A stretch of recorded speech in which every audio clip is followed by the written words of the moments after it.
Hello, our guest today is none other but the famous Palestinian British plastic and reconstructive surgeon, Dr. Ghassan Abu Sittah, who specializes in craniofacial and aesthetic surgery as well as trauma-related injuries. Dr. Ghassan Abu Sittah is not only an experienced war surgeon who had spent decades in the field, but also one of the witnesses to the ongoing Israeli genocide being committed against the Palestinians in Gaza. He had spent over 40 days moving between hospitals in Gaza, witnessed how his fellow doctors and medical staff they were taken by the Israeli occupation forces. Some of them continue to be incarcerated until today, and some of them might end up to be the bodies in scrubs that were discovered in mass graves. We're talking today to Dr. Ghassan to hear his testimony after he was denied twice from entering both Germany and France. Every single time you try to speak to the Western community, you get shut down by governments. We're not talking about entities or smaller groups like basically universities, but governments themselves.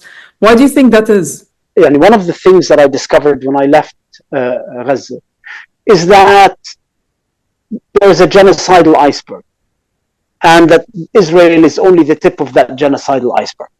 And the rest of the iceberg that I hadn't seen in Gaza is the axis of genocide. These governments, the UK, the United States, Germany, France, that have had increased the delivery of ammunition tenfold since the war started, and certainly continue to increase it even after the International Court of Justice ruled that this is plausibly a genocidal war.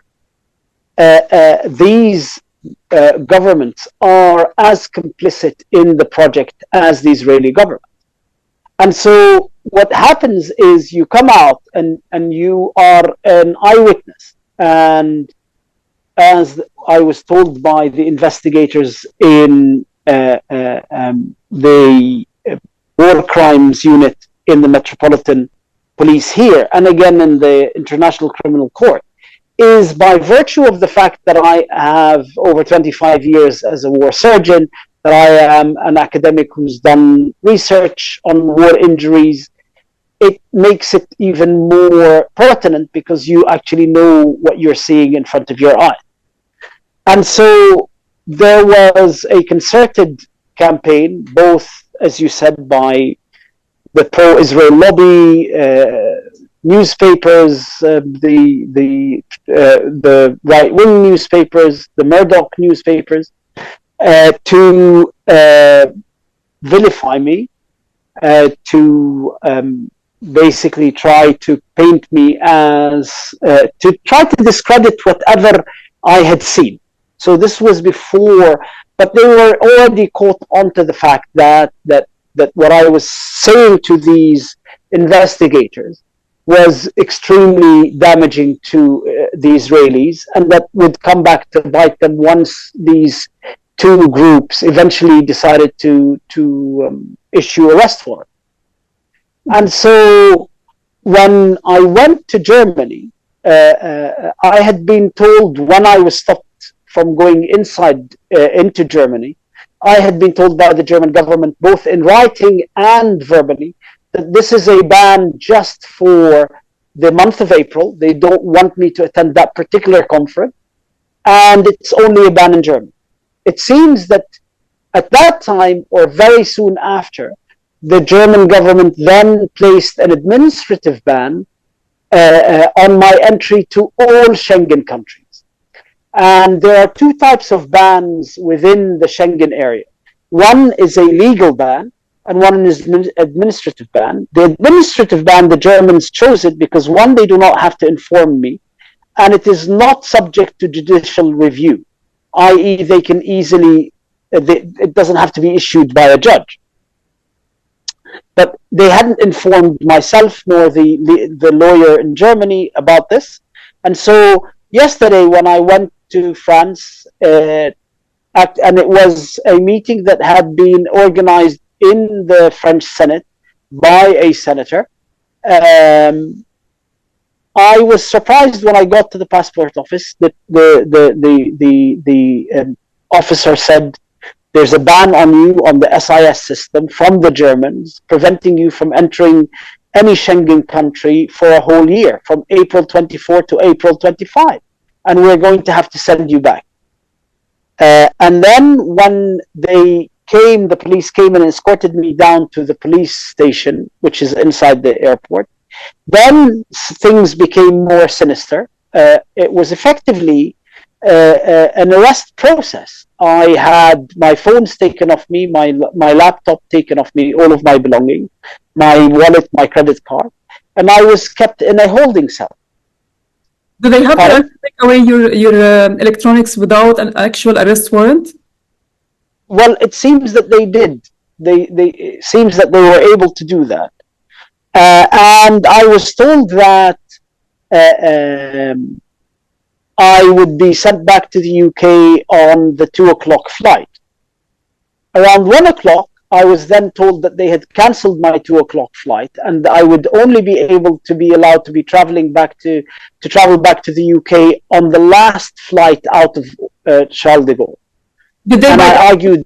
Wait, doctor, did they by that time had returned your items to you, or did they? No, nothing. But what had happened is that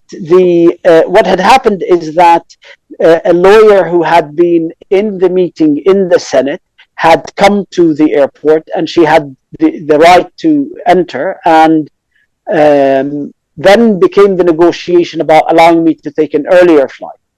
And it was we then used her phone so that I can give my speech at the conference. Okay, so do you think that they were trying to prolong the time that you stay over there so they can access your electronic devices? No, I think it was just vindictiveness. I think it was just part of the kind of nastiness of it and the political pressure that they were trying to apply. Because the whole tone changed. So initially, the tone of the police was, we don't know why, because it's an administrative ban, we don't even have any information. We do it because it's part of the Schengen agreement if the Germans want it, But then there was a kind of, there was more a decision to make the stay more unpleasant as they could. And so, we discovered then that the ban was for a whole year, and it was by the Germans. They were trying to throw it on each other, and I think at one point or another. Absolutely. The Germans were saying it's a Schengen ban, the French were saying, but I think at the essence of it, it's a ban to stop me from getting to Holland and to The Hague. This is an attempt because 2 days ago, Karim Khan, the chief prosecutor in the International Criminal Court, said that the criminal court has been under a lot of political pressure by European governments and by this congressional committee that went to see him, and that this is in violation of Article 25 of the Rome Convention that set up the court, which prohibits governments attempting to impede or interfere in the work of the International Criminal Court. Everything that we're hearing, that Netanyahu has been putting a lot of pressure on his allies to try to stop an arrest warrant being issued by the ICC, that this is an attempt to impede the work of the ICC. Did you discuss it with the ICC? Well, so we've informed the ICC, and what happens, my understanding from the lawyers, is that the court will move to the point where they come to the witness if the witness is prevented from reaching them. So you managed to deliver your speech eventually to the French Senate, right? Through the phone, on Teams. And did they basically at any point, what was the reaction? What kind of questions did they ask you? So it was because we wanted it to be very quick before they discovered. So I just basically said what I was going to say, which is what I say in every meeting. I tell people what I saw, what I did, and what I witnessed during the 43 days in Shifa and Al-Ahli Hospital.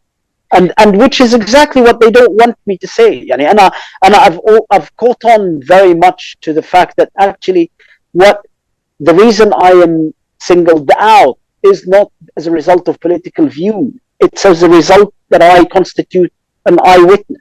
You're a dangerous eyewitness as well, because you're not only an expert and a war surgeon and somebody who has been in close contact with people or doctors actually, who were taken by the Israelis, tortured and murdered like Dr. Adnan Al-Bursh, Allah yarhamu, and Dr. Abu Hasira and غيرهم, and others.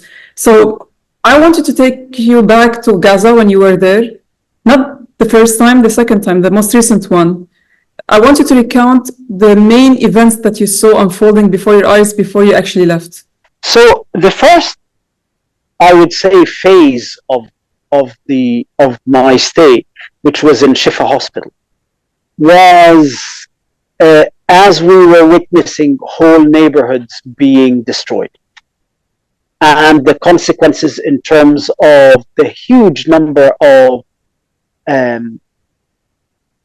wounded coming in and the huge number of those being killed as these neighborhoods were being wiped out by these 2,000-pound bombs.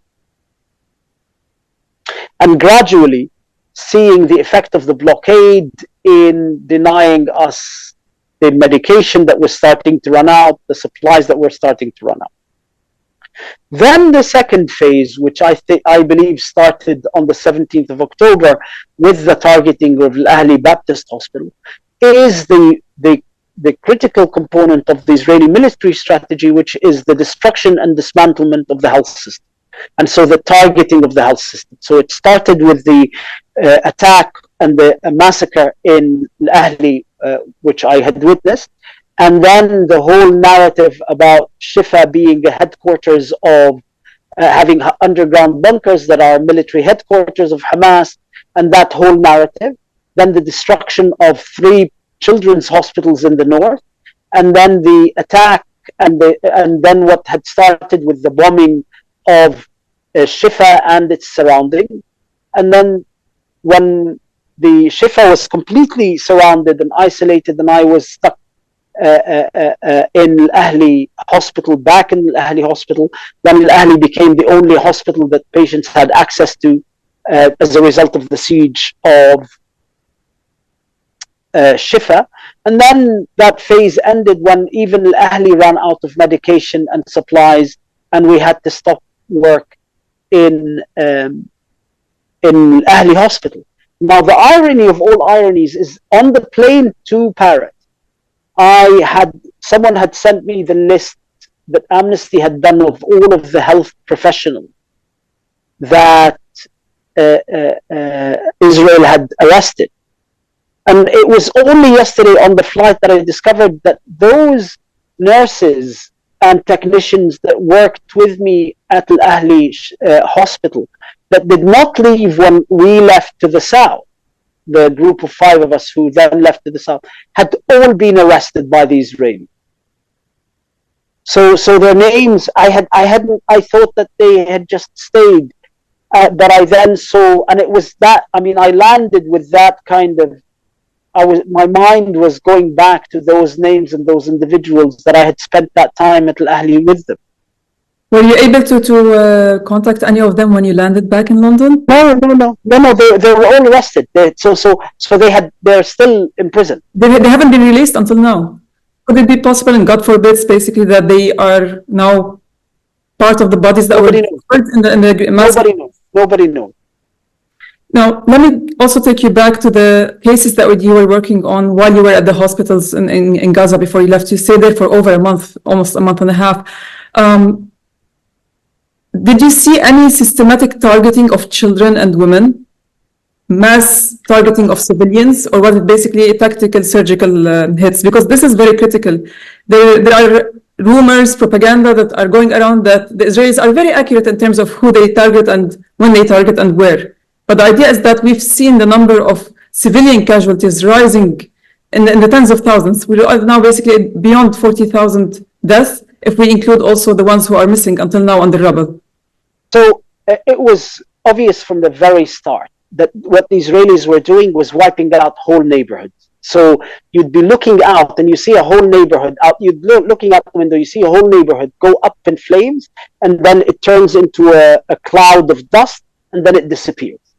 And so what they would do is they would drop 6 or 7 of these 2,000-pound bombs, and 2,000 pounds is a ton and a half, 2,000-pound bombs, and wipe out that whole neighborhood. And then they would move to the next neighborhood. And so the effect of that is that we were getting half of the wounded were, and half of those killed were children. And you could, and some of these children were the sole survivors of families that had been completely wiped out. And as you know, in Gaza, extended families or hamulas or clans all live in the same neighborhood. So, you know, you have the so-and-so family neighborhood. And so when you wipe that out, whoever survived is the survivor with no uncles, aunts, second cousins, third cousins. Everybody's taken out. And then what we started to see is the targeting of the medical staff. So it started with our colleague, Dr. Midhat Saidam, who was killed with his family when he went home just to help his wife go to his house. And he was taken out with his siblings, their kids, his parents. And then you started to see other people, you know, other doctors who were with you in Shifa and then would disappear. And then you'd hear that they were killed the minute they got home. And it was the same pattern. They would be working for days on end. Within half an hour of them going home, that home would be targeted. Targeting medical staff is a war crime. Targeting hospitals is a war crime under international law. Were you at any point threatened by the Israelis? Did you come in contact with them? Did they warn at any point before hitting a hospital at any point? So the Israelis had called every hospital in Gaza. And I was there when Ahmed Mahanna, who's the medical director of Al-Auda Hospital, who's currently also imprisoned by the Israelis, received a phone call from the Israeli army to say you have to evacuate the hospital. You have 2 hours, and if something, we will be targeting the hospital, and it'll be your fault. And the aim of that is to speed up the process of ethnic cleansing. And so the decision not to evacuate, one, because it was not possible to evacuate hospitals with hundreds of wounded patients, but also that we knew that this was part of the campaign to target, to ethnically cleanse Gaza. Some of the patients were left behind at the hospitals. Did it happen during your time over there, or was it basically during the time of your colleagues when they were overseeing the hospitals? My colleagues, including Dr. Adnan Al-Bursh, Allah yarhamu, had chosen to stay with their patients in Shifa when Shifa was surrounded. And so it was only when driven out by the Israelis did the health staff evacuate. And a lot of them stayed till the bitter end. And that's why when the mass graves at Shifa Hospital and at Nasser Hospital were dug up, a lot of the bodies were wearing surgical scrubs and were identifiable as medical staff because they had remained to the very end with their patients. You once told me basically over a month ago that when Dr. Bursh was taken, he was also tortured. Can you recount the events of that day and what you heard and what you've seen? He had been at Shifa when the WHO arranged for the evacuation of the staff and the doctors. He had then moved to the Indonesian hospitals and continued to work in the Indonesian hospital, which is in the northern Jabalia camp. He was then injured when the Israeli tanks bombed the Indonesian hospital. He moved to Al-Auda Hospital, which is a half an hour walk from the Indonesian hospital, also in Jabalia. And then the Israeli army went into that hospital and arrested him and Dr. Ahmed Mahanna.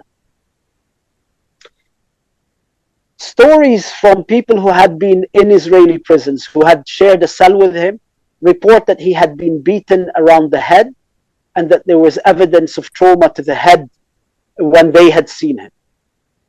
Other than that, what the Israelis are now trying to do is, by refusing to release the body, is allow it to decompose beyond the state where an autopsy would be a meaningful way to identify the cause of death. So basically they're trying to hide torture. He was liquidated. He had seen far too much. And now with the potential of war crimes investigations, allowing someone like him to come out would be too costly for the Israelis. And so I think that because if you think about it, if you look at everything that the Israelis have done, they use one case to cross a red line, and then they assess international reaction. And then once they're satisfied that there's no real reaction, So we saw that on the 17th of October when they targeted Al Ahli Hospital, and after that there was a rolling of a program that destroyed the whole of the health system. We saw that in the mass graves of Shifa, and once that was successful, there were mass graves in Nasser and in Amal Hospital. And so my fear for the over 100 health workers, doctors, nurses, and paramedics that are in Israeli detention is that the killing of Dr. al-Bursh is the first of many killings that we will see. Doctor, I wanted to ask you, because I want it to be very clear for everyone.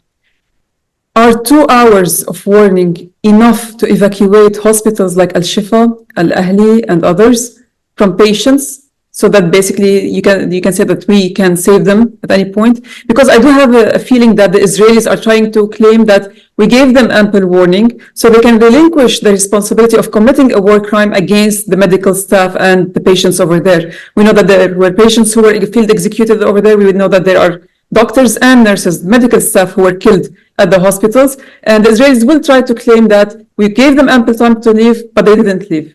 So with the critical conditions that were at the hospital, with the ICU unit, patients who couldn't even be moved at one point or another, with the lack of medical equipment to facilitate their movement, are 2 hours enough? First of all, ordering a hospital to be evacuated is a war crime. So the act of trying to empty a hospital is in itself a war crime. Then telling people that you're about to do it, rather than constitutes you abdicating responsibility for what you're about to do, then constitutes another war crime. And then targeting that hospital, even if you had warned people. From a purely logistical point of view, these are critically injured, wounded patients. Many of them are on ventilators. It's just not possible to take them out. Even if people wanted to take them out, it's not possible to take them out. And when you are doing this as part of an ethnic cleansing campaign, then that even becomes a tool of ethnic cleansing, which in itself is a war crime. With all the destruction that we've seen, with only basically 3 operational, kind of quasi-operational hospitals in Rafah and Khan Yunis at one point that have to cater to 1.5 million people. And so with the lack of medication, infrastructure destroyed, hospitals destroyed beyond basically redemption at one point in the north as well. According to your own assessment, how long would it take to rebuild this kind of infrastructure? I think that it's going to take between 5 and 10 years to rebuild these hospitals, because if you travel from the north, from Beit Hanoun to the south, so the first hospital you come across is Beit Hanoun. That's been dynamited and leveled. Then you come to the Indonesian hospital, that is more than half is now unusable and damaged and needs to be rebuilt. Al-Auda hospital is partially damaged. Then you have the 3 pediatric hospitals, all of them have been dynamited and leveled. Then you have Al-Quds hospital, which has been very badly damaged to the point it needs to be rebuilt. Shifa needs to be rebuilt, which was 30% of the system. And then you get Al-Ahli, which is partially damaged. And then you move to the south. Nasser has been so badly damaged, and Nasser is 15% of the total system. And then you look at the number of health clinics and primary care clinics that have been damaged. And so and this is what the Israelis are relying on. Someone of the caliber of Dr. Adnan al-Bursh, it took 15 years to get to that point where he had done his medical school, his education, his residency program, and then higher fellowship in the United Kingdom, where he specialized in complex limb reconstruction. That is 15 years to replace someone like him. Or Hammam al-Louh, the consultant in kidney disease. That's another 10 to 12 years in getting someone like him. So these 400 that have been killed, these are irreplaceable and take a generation to rebuild, to replace. There is no doubt that they're targeting specialties, and they're targeting highly skilled, very difficult to replace people. And it's critical to bring in these field hospitals as a stopgap measure until you rehabilitate the damaged hospitals and then you rebuild the new one. the capacity of the hospital system is so denuded that you need these quick solutions in the short term while you rebuild the system. In terms of those who are wounded, there are 75,000 wounded. All of them cannot be treated in Gaza, and all of them cannot be treated outside Gaza. The numbers that are coming out are very small, very, very small compared to the numbers that need to come out. And unfortunately, what we see as organizations trying to get patients out is that there is a delay, and we know there's a delay because the patients' names come off the list, which means that they've finally succumbed to their wound. Or by the time they come out, they become inoperable and they die just when they enter Egyptian soil. And so all of this is part of the genocidal project. It's the Israeli veto that the international community has allowed to persist on the who comes out, how many come out, and the system of exit. I want to take you also to a critical matter.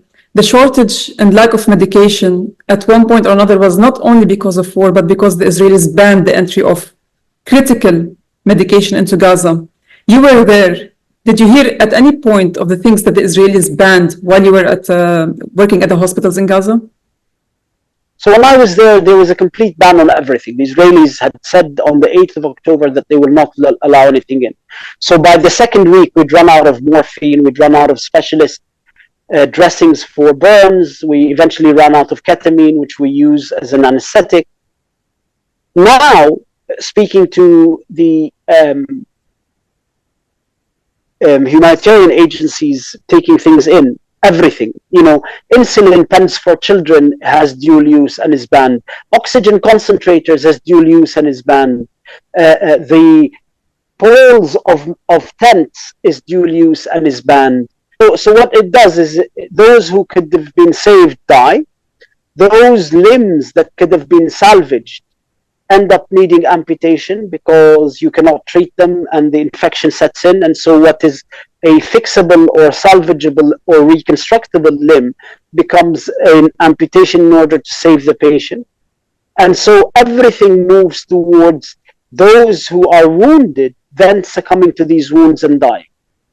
And that's the aim of the blockade, is that of the 75,000 who are wounded, we try to make sure that as many of them die, or that those who cannot die are left with permanent disability. In your opinion, as a doctor, do you think that this is a direct torture to the patients as well, committed by the Israelis? Absolutely, it's an intentional policy of killing. This is part of the genocidal war machine. The medical aid that was coming into Gaza, at one point when it was allowed, most of the medication was almost running out in terms of the time limit. So basically they were running out, they were expiring at one point, and some of them came in expired as well. Did you actually witness that, or did you hear about it? Unfortunately, this is something that happens in every war, where these companies donate medication that is just about to expire, and so that they can write it off as a tax benefit. And with the intentional delays for months of aid getting in, some of these medications that are close to expiry date when they're donated expire by the time they get into Gaza. And that, if you remember a month and a half ago, the Ministry of Health said that only 30% of all aid that comes into Gaza is usable. Doctor, thank you so much for your testimonial, for giving us the time. Thank you so much for your time.